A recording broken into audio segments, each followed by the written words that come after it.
Sekarang kita beralih ke Hot News CNBC Indonesia. Kita ke informasi lainnya. Zohran Mamdani resmi mencatat sejarah sebagai pemimpin muslim pertama di kota terbesar Amerika Serikat, New York. Ia dilantik sebagai wali kota New York ke-110 pada malam pergantian tahun 2026, Kamis 1 Januari 2026. Politisi kelahiran Afrika dan keturunan India ini mengucapkan sumpah jabatan di atas Al-Quran berusia ratusan tahun di sebuah stasiun kereta bawah tanah yang telah lama ditutup tepat di bawah balai kota New York. Dalam pidato pelantikan publik di luar balai kota, Mamdani menegaskan identitas politiknya sebagai sosialis demokrat serta berjanji akan memerintah secara luas dan berani.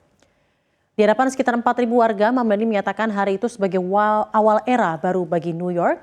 Ia menegaskan dirinya terpilih sebagai sosialis demokrat dan akan tetap memegang prinsip tersebut tanpa takut dicap radikal. Mamdani berjanji menghadirkan penitipan anak universal, pembekuan sewa, bus gratis, serta pajak bagi warga terkaya untuk mendanai agenda pemerintahannya.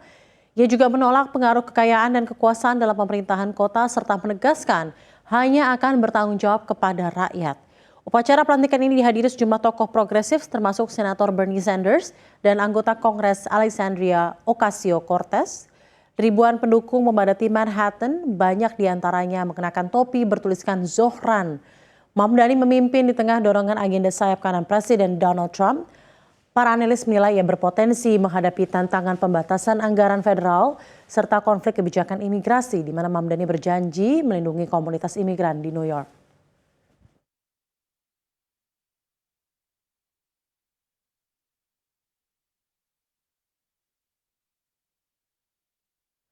Kita lanjut ke hot news kedua, zona megatrust kepung Republik Indonesia berubah. Risiko gempa besar di Indonesia kembali menjadi sorotan seiring pembaruan peta sumber dan bahaya gempa Indonesia 2024. Dalam peta terbaru ini jumlah zona megatrust tercatat bertambah menjadi 14 titik dengan potensi bahaya yang lebih tinggi dibandingkan rilis tahun 2017. Hal ini ditandai dengan semakin rapatnya kontur bahaya di sejumlah wilayah. Bertambahnya zona megatrust Indonesia juga mendapat perhatian dari Jepang. Profesor Kosuke Heki dari Hokkaido University menilai karakter geologi Indonesia memiliki kemiripan dengan zona Nankai-Through, salah satu kawasan megatrust paling aktif di dunia. Heki menjelaskan gempa bermagnitudo 8 di Jepang terjadi dalam interval sekitar 50 hingga 100 tahun berdasarkan pandangan klasik sebelum gempa besar terjadi.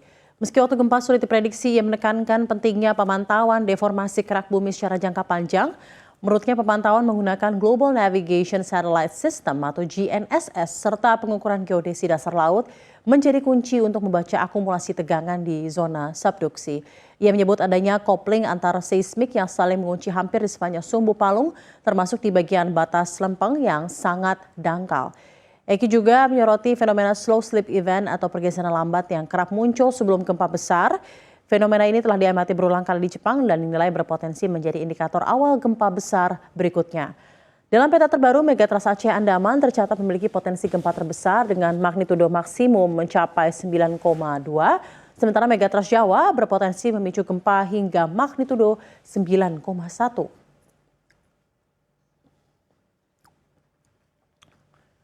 Kita akan lanjut ke hot news berikutnya, yaitu Raja Salman eksekusi mati 356 orang. Arab Saudi mencatatkan rekor tertinggi pelaksanaan hukuman mati dalam 1 tahun kalender.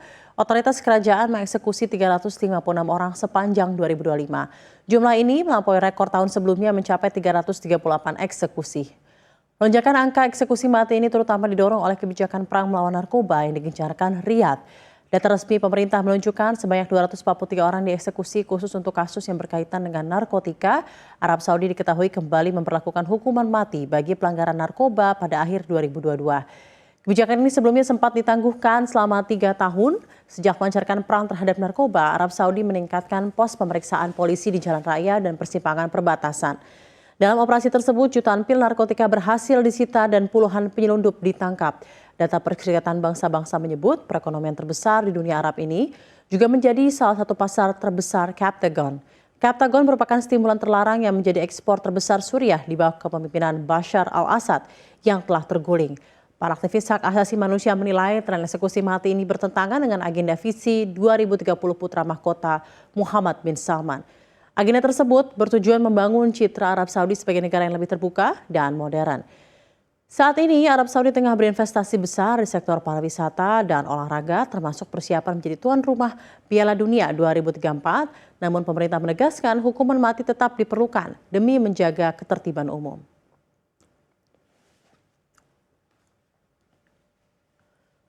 Informasi terakhir di Hot News CNBC Indonesia, negara termiskin di Eropa ubah mata uang. Bulgaria resmi mencatatkan sejarah dengan bergabung ke dalam zona euro per Kamis 1 Januari 2026. Perayaan meriah digelar di ibu kota Sofia dengan kembang api dan tampilan koin euro raksasa di fasad gedung Bank Sentral Bulgaria. Momen ini menandai berakhirnya penggunaan mata uang lev yang kini resmi menjadi bagian dari sejarah. Dengan bergabungnya Bulgaria, jumlah warga Eropa yang menggunakan mata uang tunggal euro kini melampaui 350 juta orang. Bulgaria menjadi anggota zona euro ke-21 menyusul Kroasia yang bergabung pada Januari 2023 lalu. Bagi warga Bulgaria, transisi ini berarti perubahan nilai nominal uang secara langsung. Sebagai contoh, simpanan sebesar 10.000 leva kini berubah menjadi sekitar 5.100 euro. Selain memudahkan transaksi bagi wisatawan dan pelaku usaha, keanggotaan zona euro memberi posisi strategis bagi Bulgaria dalam kebijakan moneter Eropa. Bulgaria kini memperoleh kursi resmi di Dewan Gubernur Bank Sentral Eropa dengan hak suara dalam penetapan suku bunga. Sejumlah pelaku usaha menyambut positif langkah ini. Seorang pengusaha perhiasan di Sofia, Antonia Svetskova, menyebut euro akan memberi manfaat terutama bagi mereka yang sering bepergian tanpa perlu penukaran mata uang. Meski didukung komunitas bisnis, adopsi euro berlangsung di tengah dinamika politik domestik. Pemerintah Bulgaria bulan lalu mengundurkan diri menyusul aksi protes besar terkait rencana kenaikan pajak. Jajak pendapat menunjukkan opini publik masih terbelah sehingga sebagian warga khawatir adopsi euro memicu kenaikan harga barang dan jasa di tengah krisis biaya hidup. Masuknya negara Balkan berpenduduk 6,7 juta jiwa ini ke zona euro menjadi puncak proses panjang sejak Bulgaria bergabung dengan Uni Eropa di 2027. Keanggotaan ini diharapkan memperdalam integrasi ekonomi serta menarik lebih banyak investasi asing secara langsung.